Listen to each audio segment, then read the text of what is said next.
Sitecore Experienced, Episode 4, recorded May 17th and May 29th, 2015. Welcome to Sitecore Experience.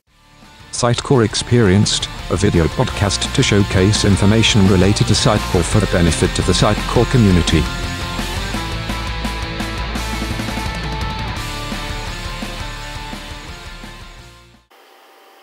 Welcome to another episode of Sitecore Experience. I'm Jamie Stump, one co-host. And I'm Mark Survey. We've got a very exciting show for you today.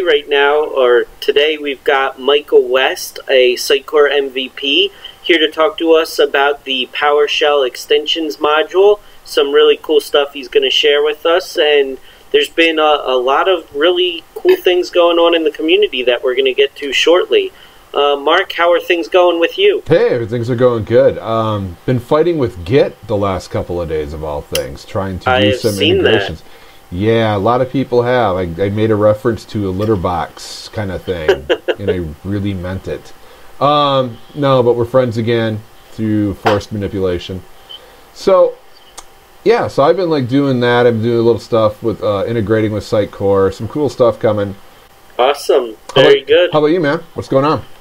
Things are going very well. As soon as we're done recording here, I'm going to launch a site tonight. So lovely. A Sitecore site. So it's the times. So really excited about getting another Sitecore site running. Excellent. Excellent. Well, let's jump into it. Absolutely. So I'm going to launch a site, as we just got done saying, and I really hope that that site becomes an Experience Award winner for 2015. Speaking of, Sitecore recently announced the 2014 Experience Award winners. You can see that here on the screen in front of you. Some really great companies are on this list that are putting out very quality content on Sitecore, and there's a lot of good partners here. So whether you're from the partner side or from the client side and you're looking for some people to kind of model after, this is a great list. It's really exciting, and the community's always a buzz when this stuff comes out, right? There's a lot of participation that goes into these things, the People Choice Award and whatnot. So it's really cool and a fun thing that Sitecore does, highlighting a lot of really good use cases on their platform each year. Yep, and I believe this is the North America winners. I think they announced other award winners. I can't remember if it was before or after this. It slips my mind because I'm an idiot. But there's definitely cool customers here. The company I work for is mentioned twice, which is really cool. They're pretty excited about that. Congratulations. I didn't have anything to do with that. That's why they won. So, no, I mean, it's good. They did some hard work on that stuff. Put it together really well, and they should be very, very proud, as well as everybody else on the list. Absolutely. You know, to get the kind of recognition is just a great, great thing. Absolutely. Congratulations to everyone who's mentioned here or has some involvement with any of these sites. The next thing, this week, and this kind of was a little timely for, what? Oh no, I'm saying, woo, yay! Oh, all right. Sorry. Thought I was doing something wrong. I'm screwing everything up. Something was on fire. So, Sitecore has launched the community, Sitecore community, in beta. There are some things that aren't quite fully filled in yet. However, a lot of stuff going on. I pulled up my profile. Jamie, you and I are now friends as of today. I see that. That means I have one. You have one. I don't know. I got this little guy here, so I got more than two, I guess is what that means. So, but you got. I like the gamification they added there with the badges. Yeah, definitely. I think there's a lot of improvements in here. Definitely, the collaboration has already started. Now, as I understand it, from what I've read, that the stuff from SDN is going to become read-only, and that'll slowly migrate into this new format and new presentation and new actually feel and experience of this. So some people have started posting and collaborating. You know, I like this actually. It's pretty pretty straightforward, pretty cool. You know, we're waiting for the more groups, right? But that'll come. Yep. So, if you haven't checked this out, if you haven't set up a profile, please do so. As you can see, like I said, there are things going on right now. You know, we're having a good time playing with it. So, absolutely. And if you set up a profile and want to be active here, and I hope everyone does want to be active, again, whether you're a client, a marketer, a tech guy, whatever, an admin, feel free to reach out to Mark and I and make connections. We'd love to, you know, connect with people through this. Yeah, and look, this is as active as I've been all day. As long as you are not a headhunter, I will accept your request on here, which is, you know, different than LinkedIn, where I only accept people I know. Yeah, and the thing here, well, I don't want to give any recruiters any ideas, so we'll just leave that go. If you're a recruiter, just come look and hang out. Don't try. That's a whole nother topic for a whole nother show. LinkedIn. No, don't even now. Well, another topic for another time. Another topic for another time. I'm holding back. All right.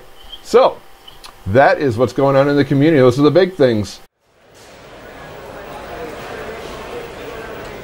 All right, we're at Marketplace Finds, where we highlight something from the Sitecore Marketplace for all of the community. First up is going to be Integration Services Components for Sitecore. This is a module that lets you combine SQL Service Integration Services, or SSIS, with sort of the Sitecore backend databases. Mark, you and I were discussing, we haven't actually used this package. It's sort of possibly a tough sell for a use case, except for maybe if a DBA needs to extract some data from Sitecore, doesn't really know the API, perhaps doesn't even know .NET if they're just a DBA, which I don't mean any offense to DBAs. You certainly can know .NET, but I presume you don't all know .NET. So this is a way to use a tool you are familiar with in SSIS and sort of get the data you need out of the Sitecore databases and do whatever you want with it once you extract it, and gives you a nice interface to do so. Yeah, I mean, it was tough. I mean, that's the only case that I could think of as well. You just basically want to pull your Sitecore data out for whatever reason. I'm more worried about it going in, but that's just me. I'm not sure I would necessarily recommend using SSIS to put data into Sitecore. I would probably tell people to use the Sitecore API to do such a thing. Mm-hmm. That's why it's built, and you know that it's going to do what it's supposed to do and won't miss things, right? Yeah. That's always the danger with this, is you think you're putting the data where it needs to be, but you're missing some relational data table somewhere that you don't even know about. Yeah. I mean, like anything else, it needs to be checked out. We haven't checked it out, as Jamie mentioned. Haven't had time, really. We try to check these things out as we find them. This is one that we weren't able to. So there's potentially a good use case here. I think we probably just have to play with it a little bit. So right now we're kind of on that confused fence on this one. Yep. So much like the next one that we saw, we also didn't play with this one. And this is collaborative workflow. And I think what we got here is essentially a, let me see if I can do the about here. There we go. So what we have here is basically a set of workflow, and here's how I understand the use case for this, and hopefully I got this right. So I have a peer of content authors, and instead of that content author pool going to like a supervisor or a lead author to approve content, I think the idea behind this, and again, we haven't tried it, is basically somebody in your peer group is able to approve you through workflow to be able to publish, but it's not going to be you. So I believe what this module does is allow your peers in the same role to approve your content without you being able to approve it yourself, to prevent you being malicious, essentially. So Again, we haven't tried this. That's the case that I see for that. So we encourage everyone, as well as ourselves, to check this one out. Both of these were released this year, and these are some of the newer finds. I really wish this thing had an RSS feed, Jamie. This would make our little segment a hell of a lot easier. Yes. Well, you talk to Sitecore about that. I'm gonna. Right? No, not right now. I know you are. I'm not gonna do it right now because we're shooting at an ungodly late time for me. So, another day. But yes, RSS would be nice.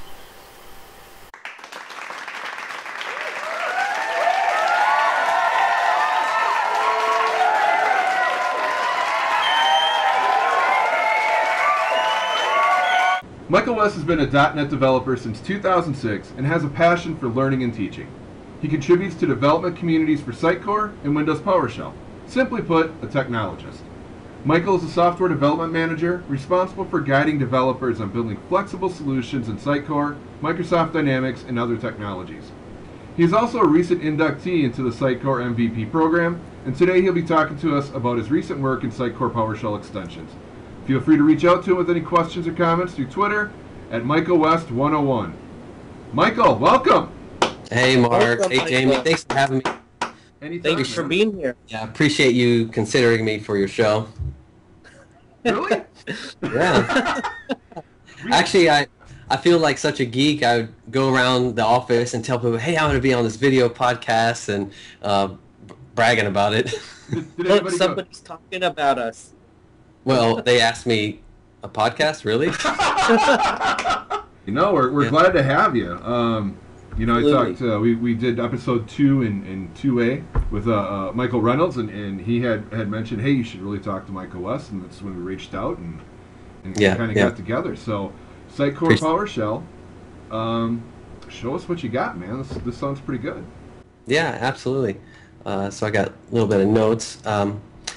So I'll just give you a quick history of how I got to where I'm at contributing to the project, and then start walking through some of the recent development that we've had on the project. So about 2 years ago this month, I started actually developing on Sitecore. So in April, I went through the certified developer training.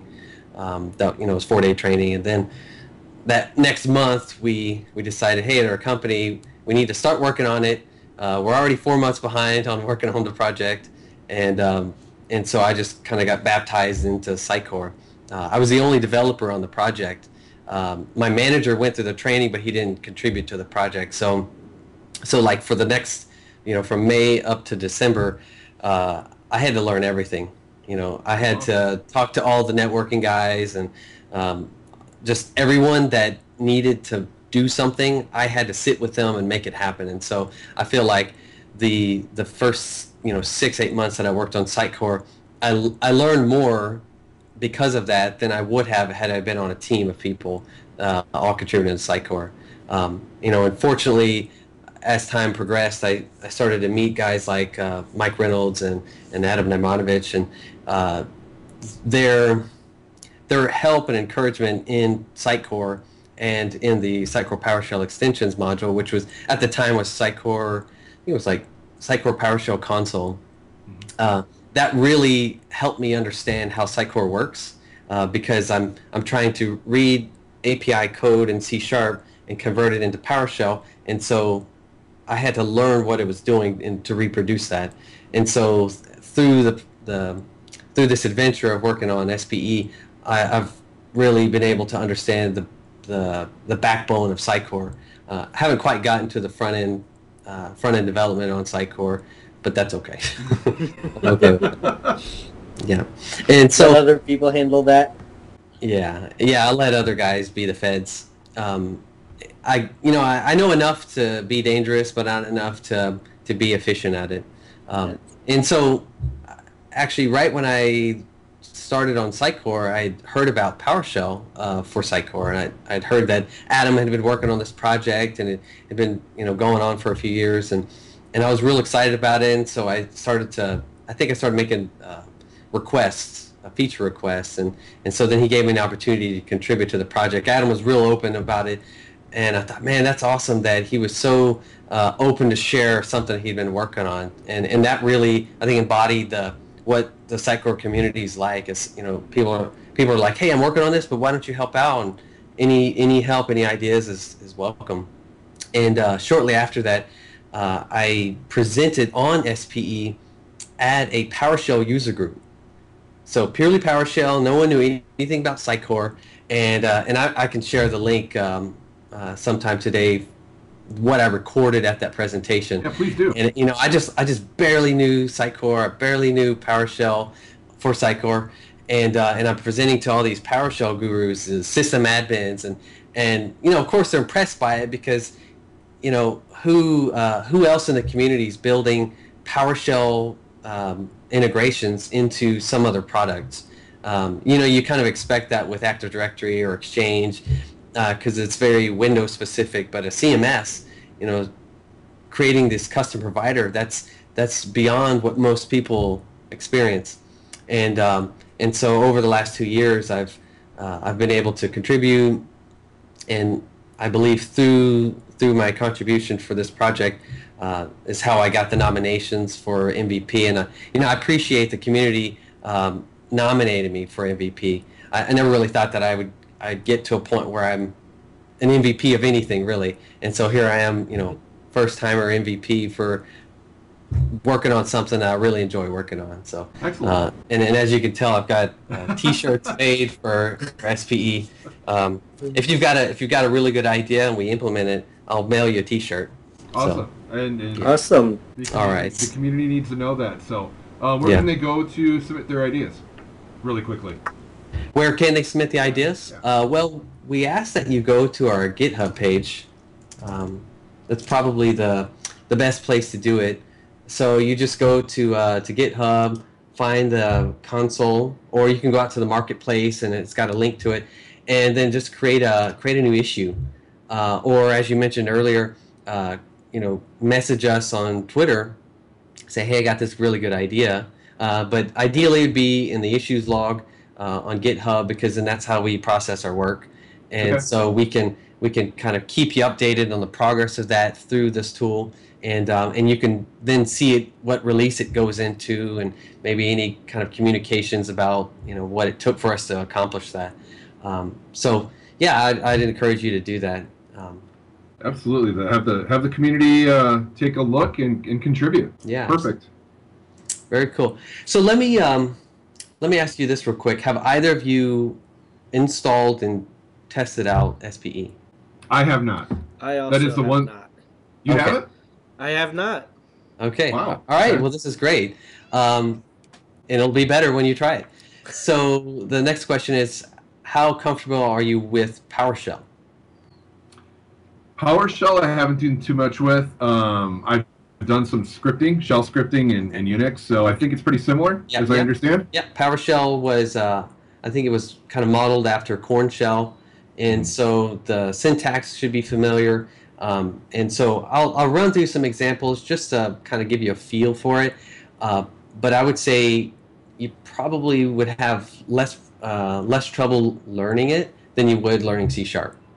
Oh, nice. Yeah, so I wouldn't look at PowerShell like it has to be a scripting language. It's just like running any other command tool, but then you get more. So I'll just run through an example of the ISE. So the ISE is much more interesting. It's more powerful. It's a better experience to a user.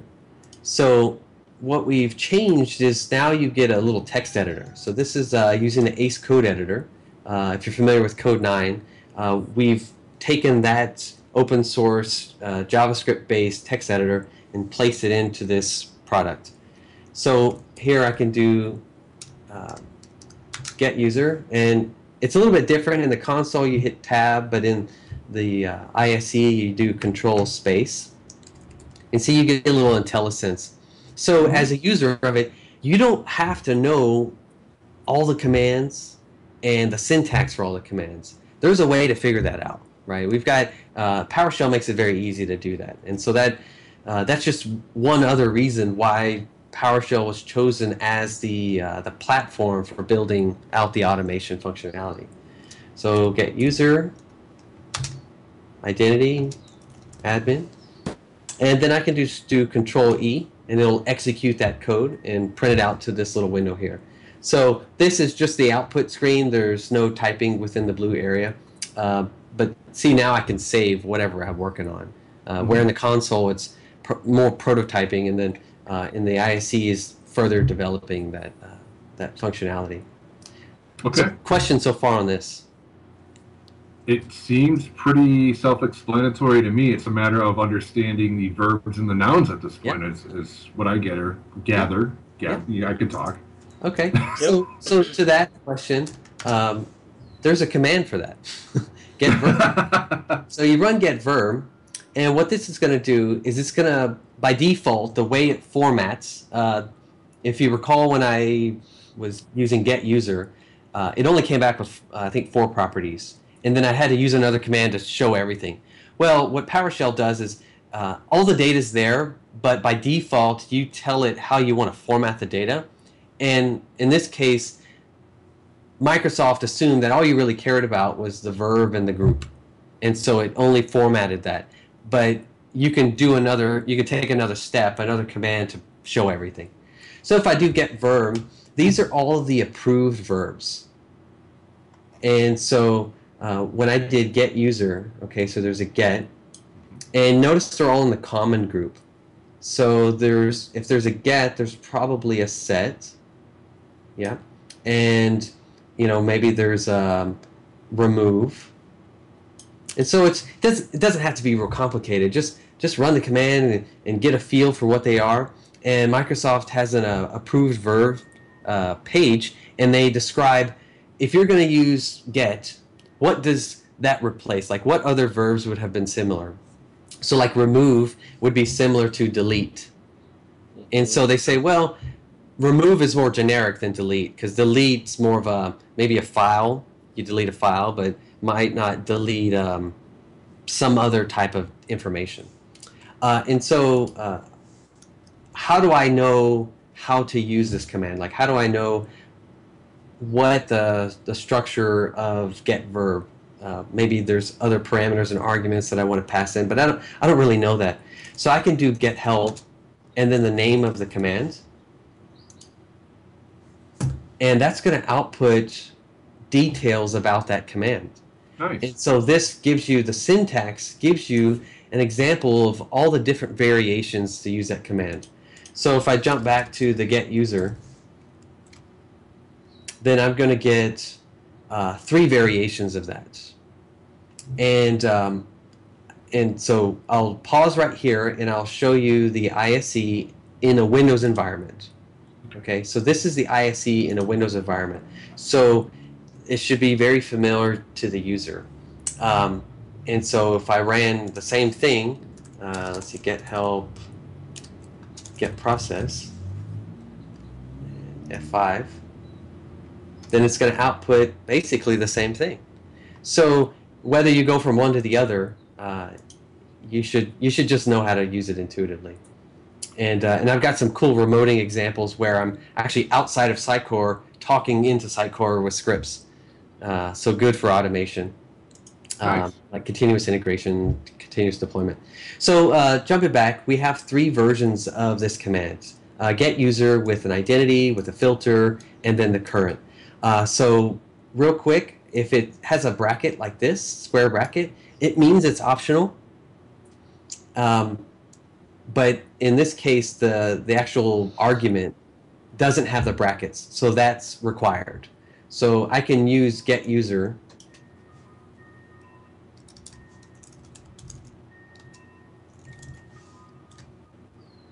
and it just works, because it assumes that identity, although it's not required, the actual data admin is required, and it assumes in position 1, or the very first position. Yeah, so I can Control Z and jump back to what I was doing, and I get filter. So filter, maybe you want to know all the users that are in a particular domain, but you don't know which user. You just know the domain name, like external or custom user domain. Then you can just do wildcards with that. Well, we've also provided some examples of this command. Mm-hmm. So if I do example, then you get a printout of ready to use examples. So you could just run get help, the command name, and example switch, and it will output all this. So I don't want to dig too much deeper into PowerShell specifically, because one thing that we want to allow users to do is to use this module without even knowing PowerShell. And so we're always adding features that eliminates the need to even know PowerShell, but then gives you the flexibility to add to it using the PowerShell syntax. So I'll go ahead and close out of this guy. Okay. And we've got a toolbox. And so a toolbox is pre-built PowerShell scripts that opens up a dialog and will perform some special tasks and output that data to you. So let's say the logged in session manager.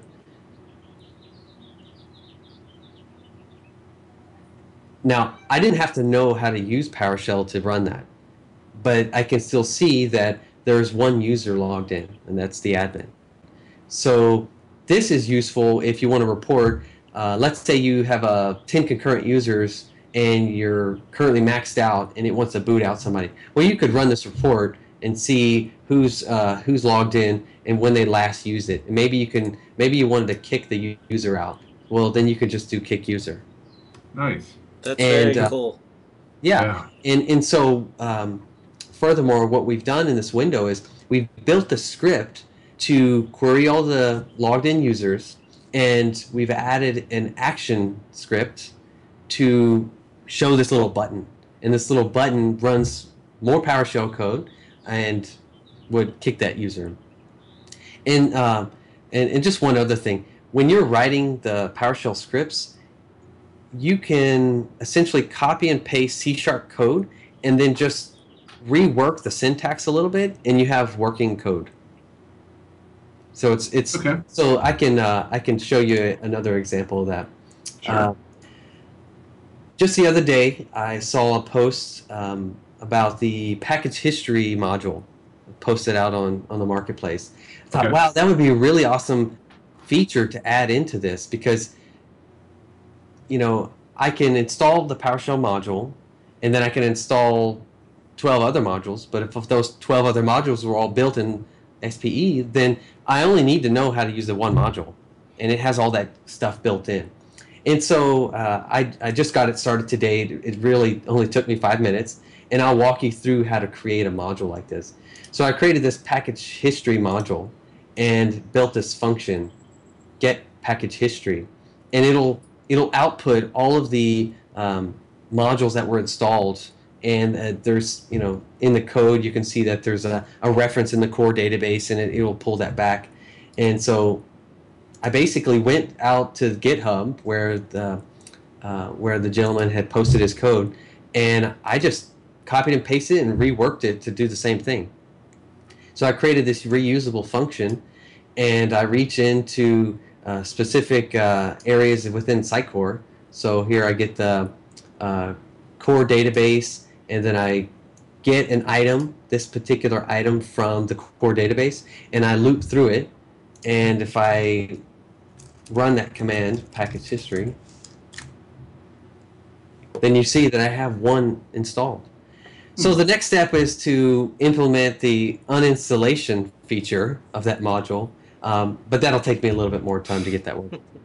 So you can see how I didn't have to put a lot of work into it, and as a developer, it's much easier to, in my opinion, to prototype in PowerShell than it is to prototype in C# and have to manage the config files and the DLLs and deploy that out to the server. Here I can just build that right into a script, test it out, and if for some reason I want to move that into a compiled library, I could do that later. So it's, in my opinion, it's just I can get this work done really quickly, and then if I need a more robust solution that SPE wouldn't solve, I can't imagine what that would be, then you would convert it over. Very interesting. Yeah. Okay, so any questions what I've run through so far? So right now, kind of going back to the console a little bit and the console in here in the toolbox, like the parameterization display is much similar to the question mark in a DOS window. So, but there's a lot more information there. So where does that information originate from, as far as each of those individual commands? So you showed, the get user, and it had a description. It went through a lot of different attributes to that command. Where is that all kept? Okay, that's a great question. So what we've done is we've compiled either functions, like I just showed with the get package history. It's either a function that interacts with the Sitecore API, or it's a what's called a commandlet, CMDLET.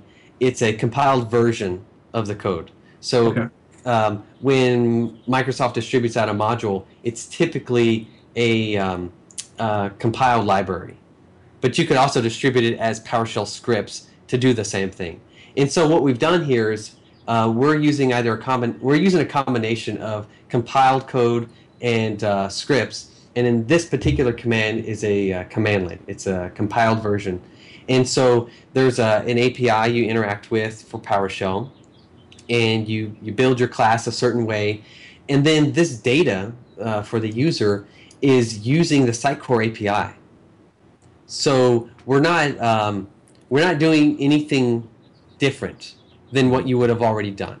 So either you're using the membership class that's in the ASP.NET Security, or you're using the user class. So for example, I could use let's see. It would be something like this. I don't remember the total name, but like from name, I think. So if you were using the API to do user from name, and you would give it that name, then this command get user is going to do the same thing. So if let's say I wanted to build a whole nother command, what I would do is I'd go find someone else's blog post that shows how to do it in C#, and then I would just convert that to work as PowerShell syntax. And so once again, the structure get user ID admin, that's PowerShell helping us maintain that syntax, and then when that code executes, then it's just running standard C# code and interacting with the Sitecore API. One thing that I often hear, and I mentioned it earlier, is that the console is it's good, but it's not great, and the ISE is where it's great. And so my personal opinion is I like to keep things simple and just run some commands in the console. And when I feel like it could further develop into something I'd want to save, then I would transition over the ISE. But it's totally up to you. You can, as a developer, you can do whatever you're most comfortable with. If you're not comfortable with using PowerShell at all, then you don't even have to use either of them. You just use what's pre-built, whether it be the toolbox or our reporting functionality, and I could walk through some of those reports here in a moment. So I'll go ahead and open up Visual Studio, and it's going to open up our project. It's really I think a fairly lightweight Visual Studio project, and anyone that's interested in contributing, like I mentioned, if you got ideas, post it on GitHub, and then if you have a bug fix, then you can submit a pull request, and we'd be happy to incorporate those as well. So now Visual Studio's finally loaded.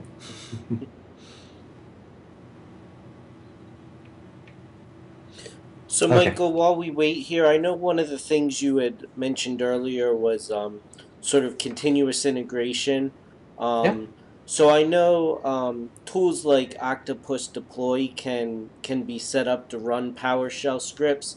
So is this something we could use, is there an existing function to install a package where we could maybe set up a tool similar to Octopus Deploy, or using Octopus Deploy to call a PowerShell script that says, okay, look in directory X, install all the packages in there on the environment, and sort of that would help us have continuous integration with our content, in addition to how we can do it with code.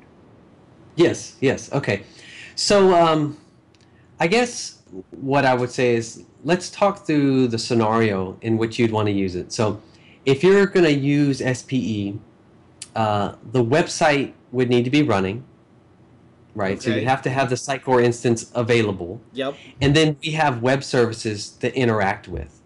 So if your scenario requires Sitecore to not be running, then you would want to find an alternative solution. Yep.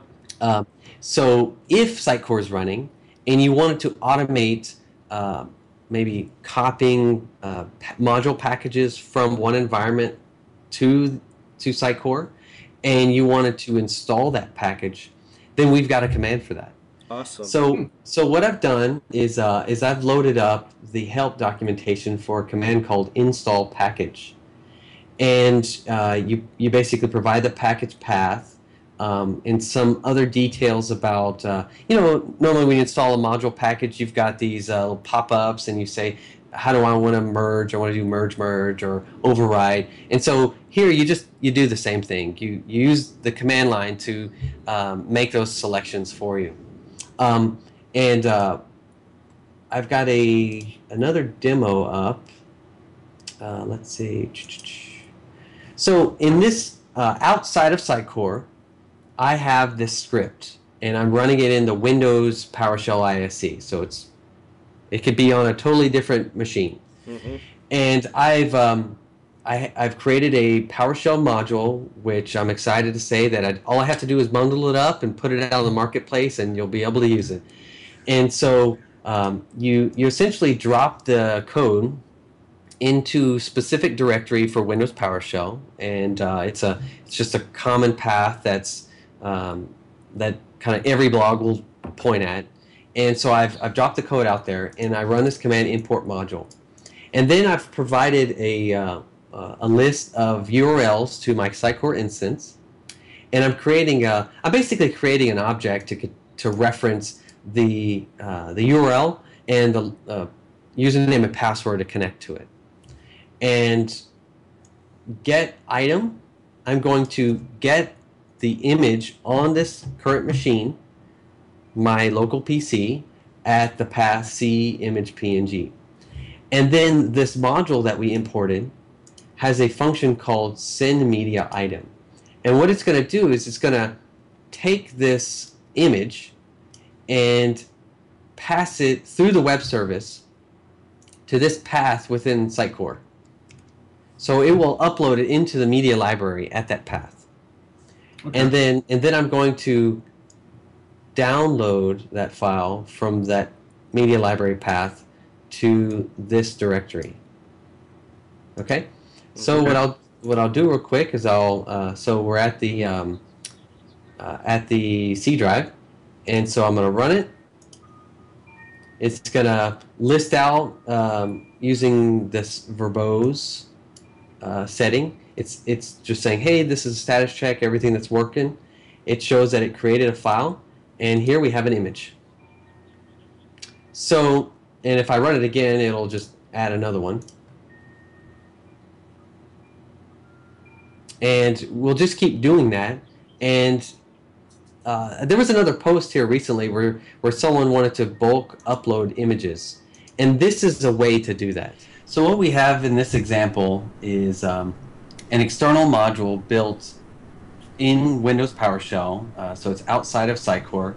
And so you'll notice that I have an import module, standard PowerShell command.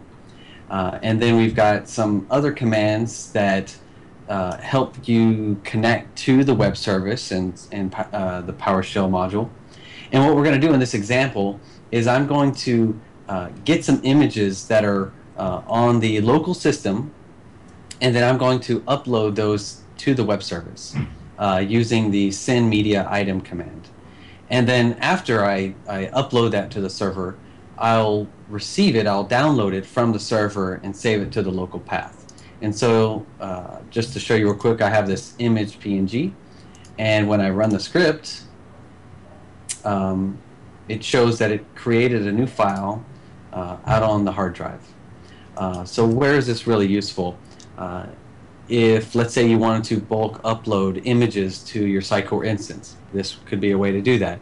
And maybe in the future you want to upload other kind of documents, packages, whatever that might be, then this is an easy way to interact with it using PowerShell outside of Sitecore.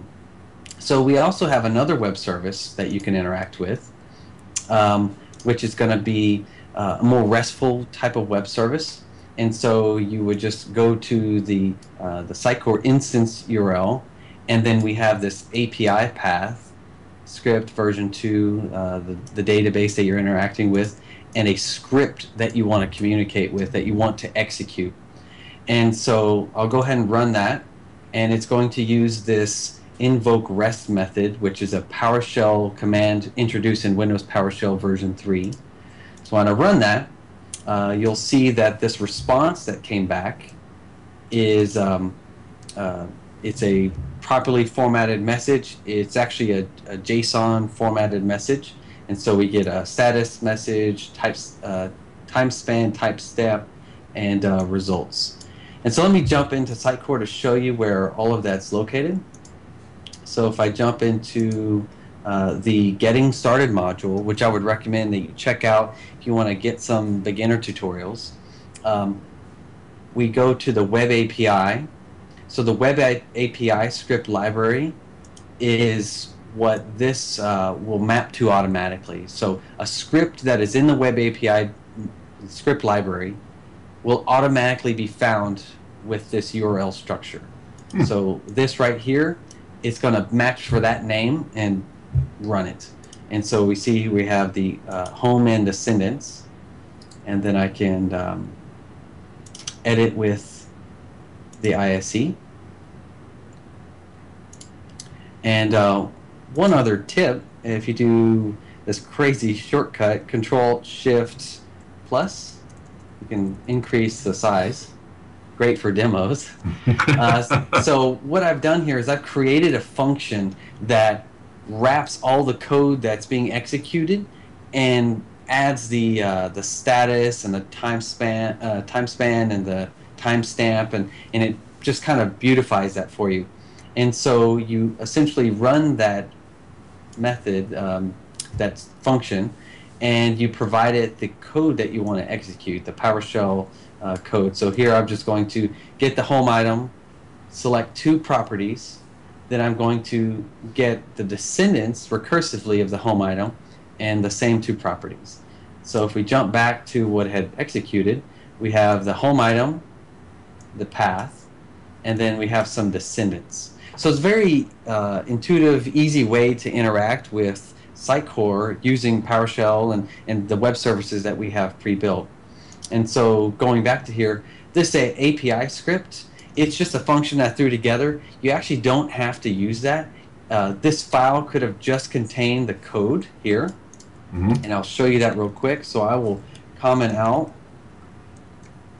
save that, jump back here and run it. Oh, actually, you know what? I have to publish this change. So I'd go to the content editor, I publish that item, and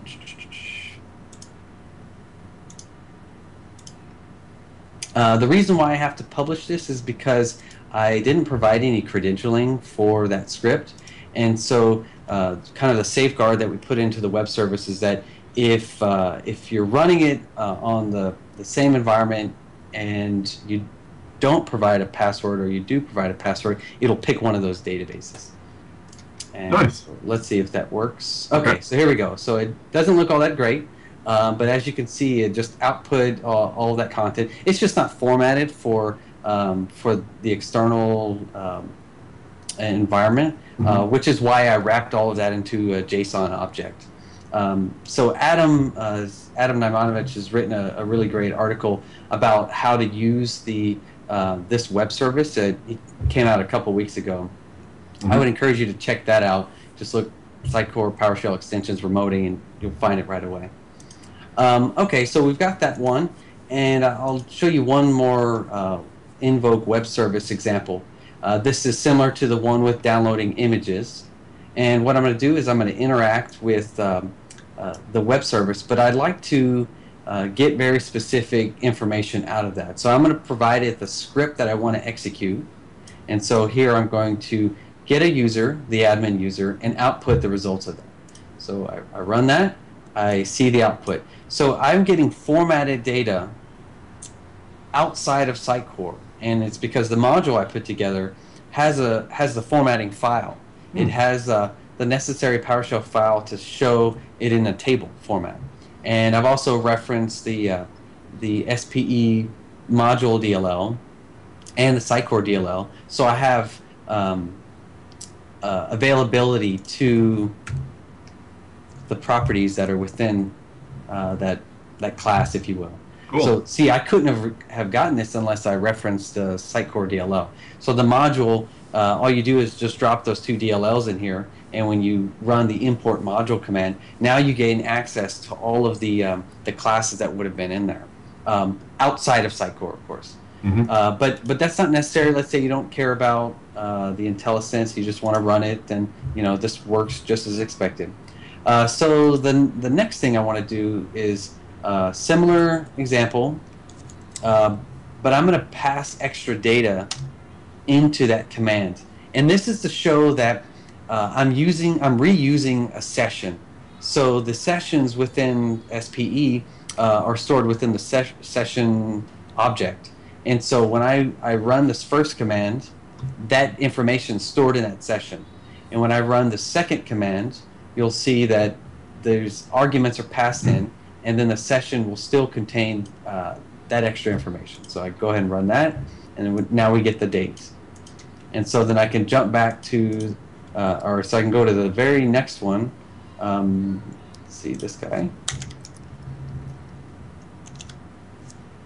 And this is going to execute the same code that I had in the RESTful example. The data comes back. So I have two approaches. One is I can put all the script that I want within SPE and use the RESTful call to execute and get the results back. Or I can pass the contents of the script that I'm interested in directly into the web service. It'll execute it on the server and then bring the results back. So it's whatever you're comfortable with is the approach that you can take. So the one last example that I like to do is a more recent addition to the SPE module. We're using the module name, but this is in the sense of within SPE you can create these little modules that you package up and share with other people. And so what I'm going to do is I'm going to create a new module, and let's just call this Sitecore Experience. So what it's doing is it's running PowerShell code, and then it's going to show the sheer UI, and then Sitecore Experience.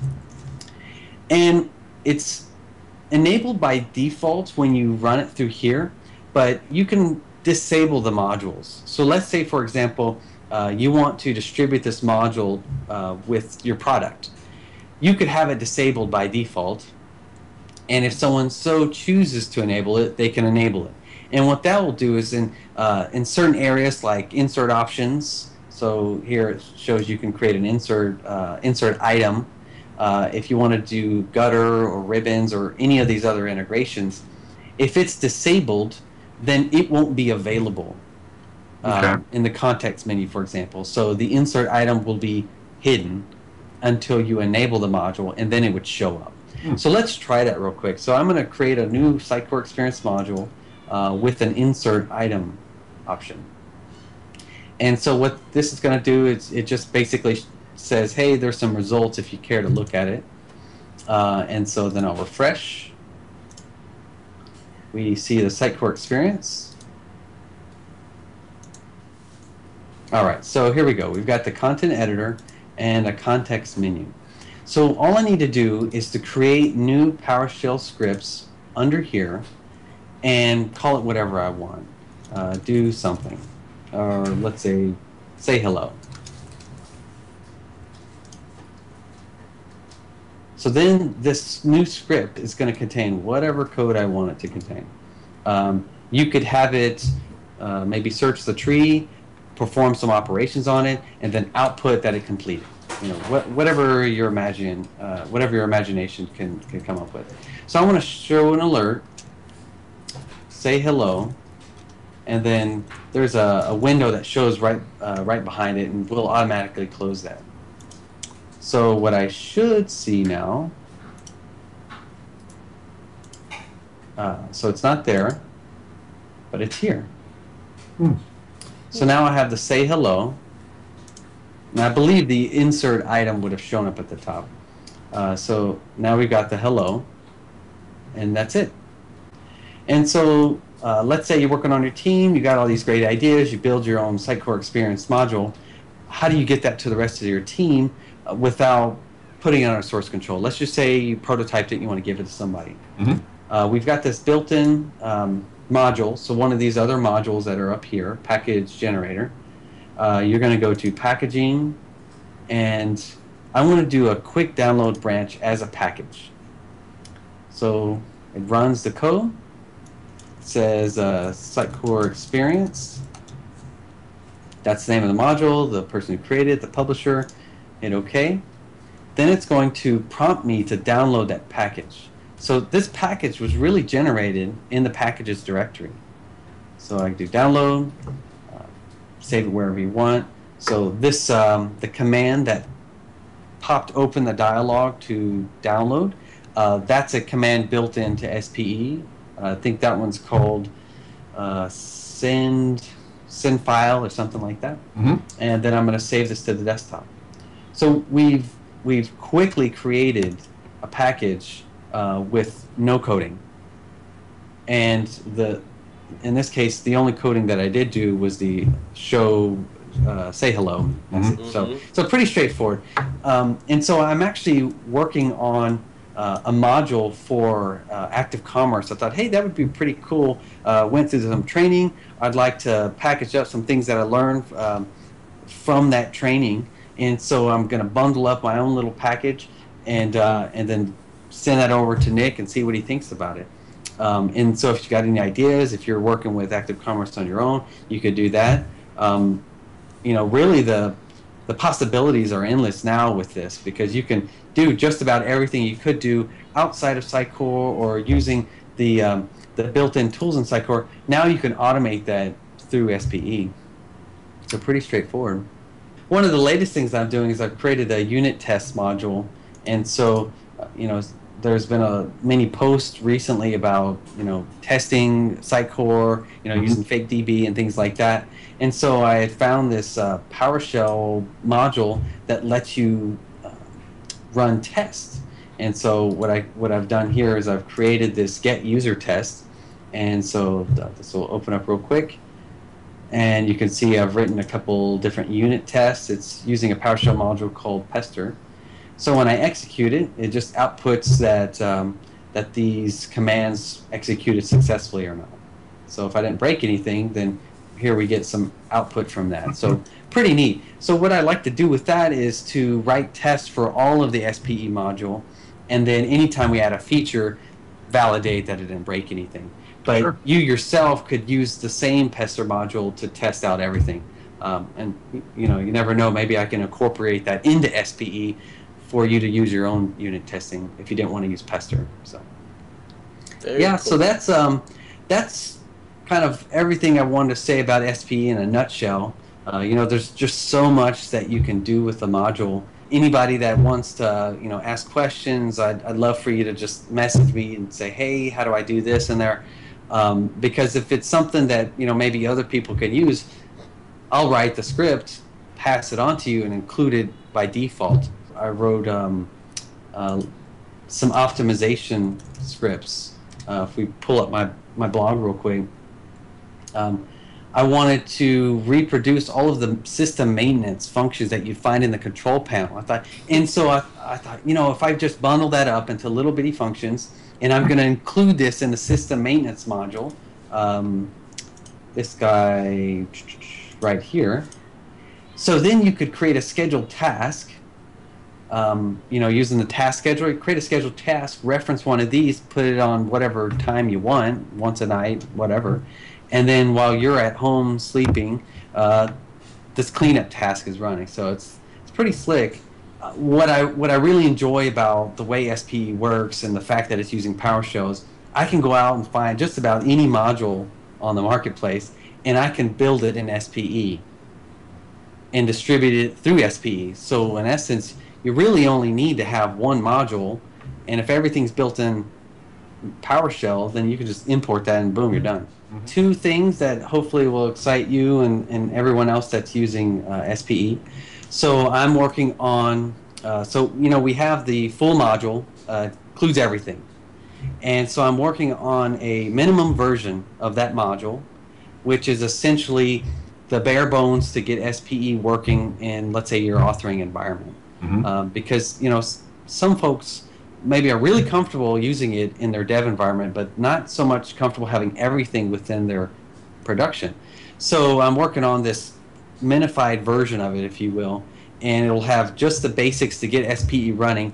And so perhaps a use case would be you have none of these are here except platform, and then you create your company name module there, and it only has the code that you've written for it. And so we'll have taken out all of the non-essentials in the platform.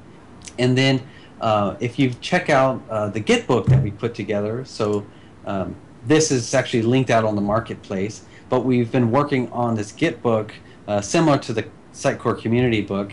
And so when you check this out, it has just about everything that you'd want to know about SPE.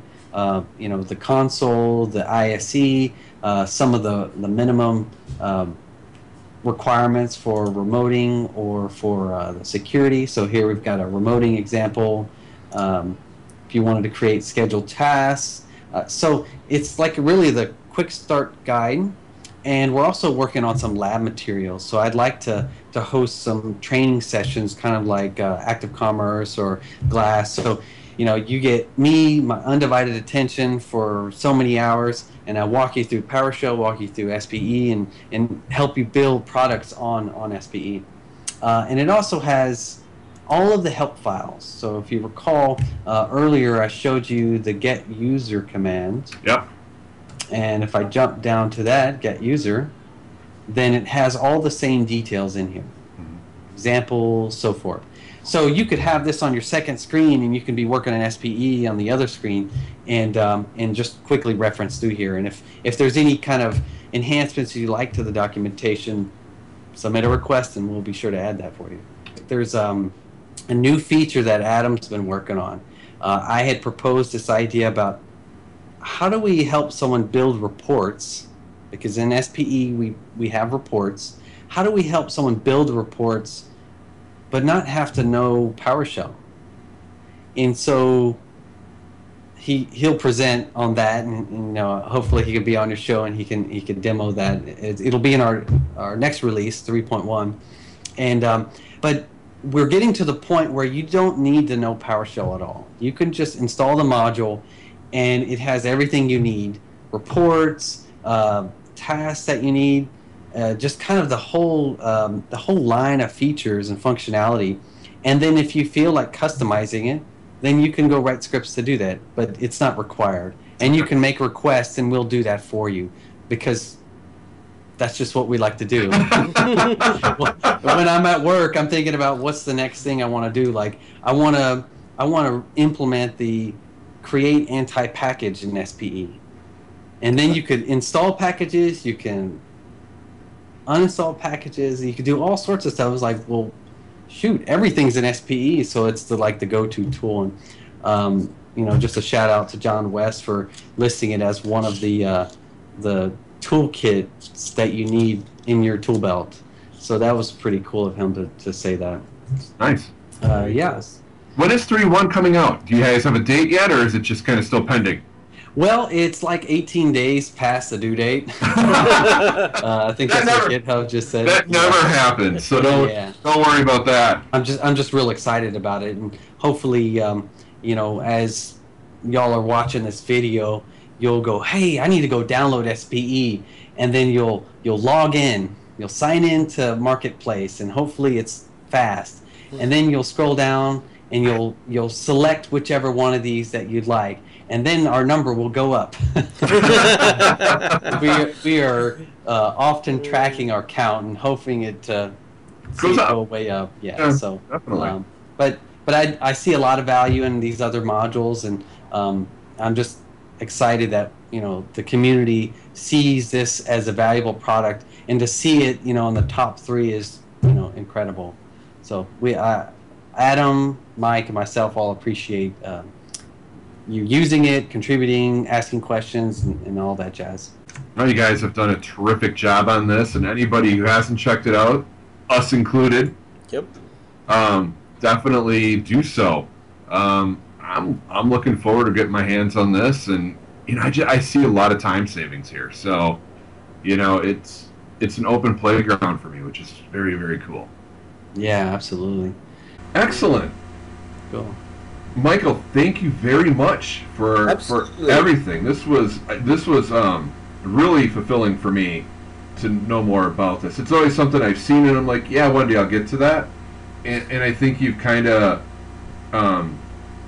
prevented me from kicking that can down the road further. So I thank you very, very much. Excellent. Personally. Yeah, and very, very good intro, Michael. Yeah, thank you. I like it. So hopefully we'll see you again in the future, and come back anytime to talk more PowerShell. We'll have Adam on in a future episode, and he'll show us that reporting and the new release. And I think everybody should be jazzed about this. Should really dig in and see how they can utilize the power behind these scripts. So yeah, terrific. Yeah, absolutely.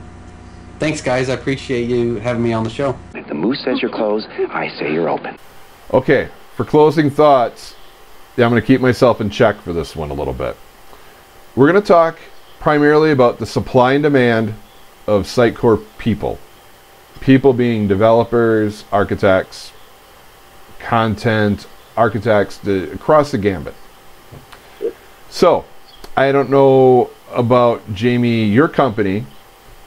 I know my company is always looking for people. And always. If your company isn't, you're one of the few that isn't, because every recruiter and their mother and their father, and I'm getting some weird recruiter things lately, man. And honestly, and you're not alone. I'm not. I know I'm not alone. I know I'm not alone. It's just been nuts. So I thought it'd be great to talk about really this shortage that we have for Sitecore people, right? So I found 2 articles. One, I wrote a little blog post on, so you want to be a Sitecore developer, and I'll do that thing at the end, right? But, we're talking about, I found this on the Experienced Manpower group, Spark, Ignite Your Global Content. And I said that with all the passion in the world. The Chasing the Unicorns, the talent gap in the content space. So this really isn't about Sitecore. This is about really content professionals and not having essentially enough of us from a standpoint of authoring and strategy and management. Talk about user experience. I mean, they really talk about just everything. So what I initially thought was really a Sitecore problem, and honestly I thought it was a Sitecore ACE or a CQ5, which I think is called something else now, problem.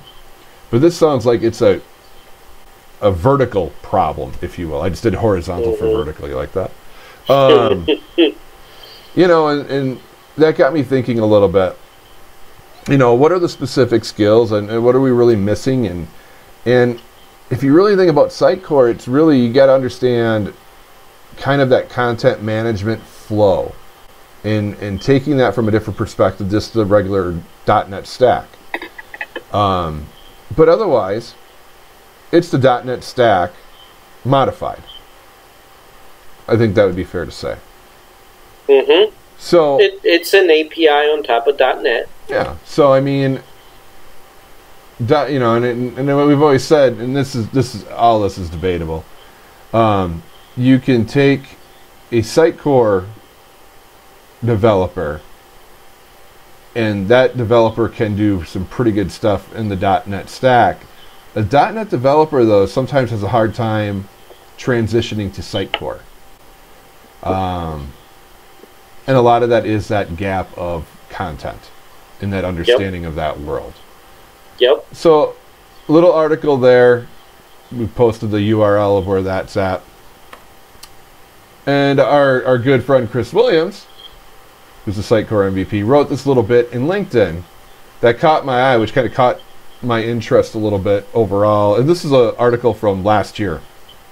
So it's not like Chris recently posted this, but it's still timely, as funny as that is. So, he talks about finding, basically, or he gives a recipe or a roadmap of really what to do to hire or get Sitecore resources, people. I hate the word resource, personally.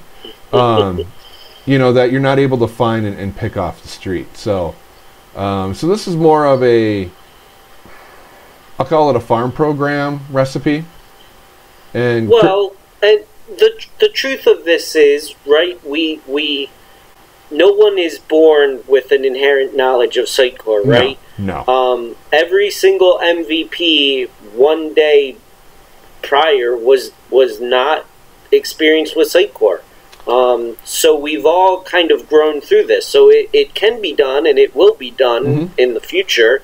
But there's failures along the way as well, right? Even as MVPs, we go through that, But Chris does a really good job here. This, like I said, was posted, I think, last summer, June 2nd of 2014. So almost a year old, probably a year old by the time you guys are watching this. And it's very relevant to this point. Yep. And then on my new blog-facing thing, because the old company decided to shut my server down like everyone else's, I wrote this back in March. I was actually blogging in March. I feel like I haven't blogged forever. And this is really just some experience of up-and-coming, IT software engineers, just getting into the business. Not so much Sitecore, and they have questions. I get that all the time. I don't know if you get it, Jamie. I don't know if the other MVPs. How do you become a Sitecore MVP? It's more evangelism and showing your craft and sharing your craft. And anybody who's been involved with the community, either as an MVP or a non-MVP, definitely can understand. This is a pretty solid community, a pretty great community, pretty good people. And you don't get that with everything else. So we're pretty spoiled and fortunate to have such a great community, and I think we got a lot of good people kind of with the umbrella over that community. So God, I got no complaints, man. If you really want to work with Sitecore, some things that you can go about doing that, because let's face it, Sitecore is not in every shop available. Even if it is, there's limited access. You just can't go and go, well, I'm going to go practice Sitecore when I get home.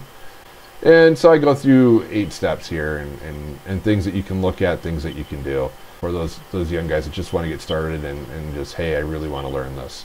Where Chris is more grooming a team and really has an approach to, building a Sitecore practice, where this is more like you just want to learn.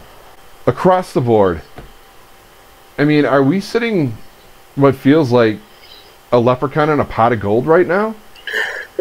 Well, I think the first article you had up was called "Chasing the Unicorns," and I've actually had the personal experience of having a client call me a unicorn because of my Sitecore experience. I guess what I would say right now is Sitecore kind of has a very interesting stand in that it's a leader in the market, and there's definitely a ramping up of the demand necessary. And yet, if you went out on the street and polled 1,000 people if they've ever heard of it, I wouldn't be surprised if you got 1,000 no's and 0 yeses. So it's still not quite, mainstream knowledge, and yet there's a huge demand for it. And it's presenting some interesting opportunities. You and Chris here talk about how individuals could get themselves up to speed on Sitecore or prepare themselves to become Sitecore developers. One of the things I've seen recently is sort of groups form together that perhaps I'm going to use the word headhunting agencies, which I don't mean in a derogatory standpoint or anything, but basically resourcing centers that are specific for just Sitecore talent seems to be a niche market that's popping up now, and there may be a need for such a thing. And it must be profitable, as anybody who knows Sitecore well knows, as the emails and calls come in. You know, the thing is, though, it's just not a Sitecore shortage or a content management. There's still a technology stack, IT skill, software engineering shortage. Yes. And I'm trying to figure that out, like everyone else. And I don't know why I'm trying to figure it out, but I'm trying to figure it out. Well, you know, teach your kids STEM.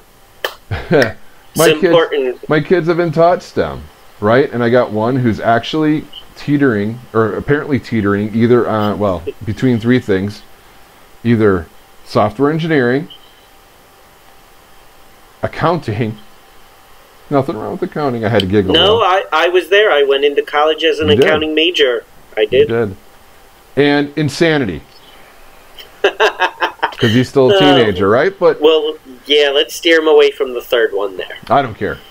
Either way, it's going to be fun for me. The thing is, you know, his school, he's already gone. He's a junior. He's going to be a senior next year. He's already gone through the high honors programming, and the high honors is really, I think, an Android class.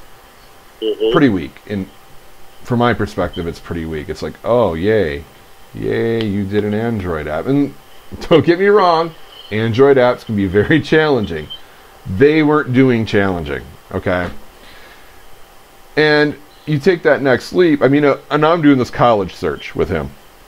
And I'm taking looking at places. We looked at Stanford on one end of the scale. We looked at University of Wisconsin-Madison. We looked at some private colleges in the Milwaukee area. You know, when you talk about the investment, they're all coming out at about the same pay grade. Yet the concepts, they range in the one thing I asked, one of the more technical aspect of a school where it's more technically oriented than a liberal arts school. And they didn't really, the problem-solving part of the curriculum really kind of came in more or less as kind of a, oops, you're going to fall on it and learn how to solve problems, versus a structured approach to actually, you know, how do I deduce a problem and how do I get through it, which maybe is part of, you know, when I get stopped by something and I get frustrated, you know, well, it wasn't really it was something else with but you get a little frustrated and you're kind of, especially if you're a kid, you're like, screw this, I'm gonna go play Madden for a while. I think it's, are they given the opportunities to really kind of stretch themselves in the right way, or is it rote memorization of patterns, practices, and terminology on their way out? You know. Yeah, well, you know, Mark, you and I have both done interviews, given interviews to prospective candidates for various companies we've worked for, and one of my philosophies around interviewing is always, I don't really care so much what you currently know and what you have memorized. I care what you're going to do when you are faced with that thing you don't know. Because the truth is, as a developer, nearly every day you are tasked with doing something you haven't done before and you may not know how to do. And that is the important reaction, right? No matter how much you can memorize, there's always something you didn't know yet, and you need to be able to overcome that obstacle more than just having that wealth of memory, especially in today's world when Google is always right in front of your face. Well, you know, as a development community, not so much even as a Sitecore community, because Sitecore community, you have a problem or you have a question, somebody will answer it. I mean, that's the great thing about this community. I don't know if all the other communities for other products, other platforms, other genres of tech stack have the same love of what they do. You know, adopt somebody's interest, man. It really starts with these guys in high school, and Yep. you know, it'd be great to get. I love to get something going. That's the academia nut in me a little bit, and you know, just go help these kids. You know, will that ever happen? I'm not sure. There's a lot of politics with that. There's a lot of things with that, but if it doesn't start there, you know, we're not going to regurgitate retirees into doing software. You know, it's just not going to happen. And what other industry vertical has an abundance of people that are willing to make a career change to what we do? So it kind of starts with getting people interested. Yep. So grab a high school kid, teach him how to program. That was some deep thoughts by Mark Servet. I have that occasionally. It's not all about if I'm wearing pants or not. Which there's a lot of questions about that. I was wearing pants, and I'm wearing pants now, and I don't believe I've ever done an episode of Sitecore Experienced without pants. I'm very glad to hear that. We had to just clear that crap up right now. The cool thing too, when you do this Sitecore thing for a long time, things kind of, you know, they, I don't know, you kind of maybe once in a while have that whole reflection thing of my monitors is going on through this thing. So these were handed out. You probably saw the tweets. I am very thankful just to be part of this crew, much less to get a wonderful little token of this. Now, Jamie, yours is on its way. It took the guys on the east side of town got theirs yesterday, and I got mine today. So well, at that I hope rate, I get mine tomorrow. Then at that rate, you'll get yours in August. Thanks. Yes, and as soon as I do, I will tweet my picture out there too.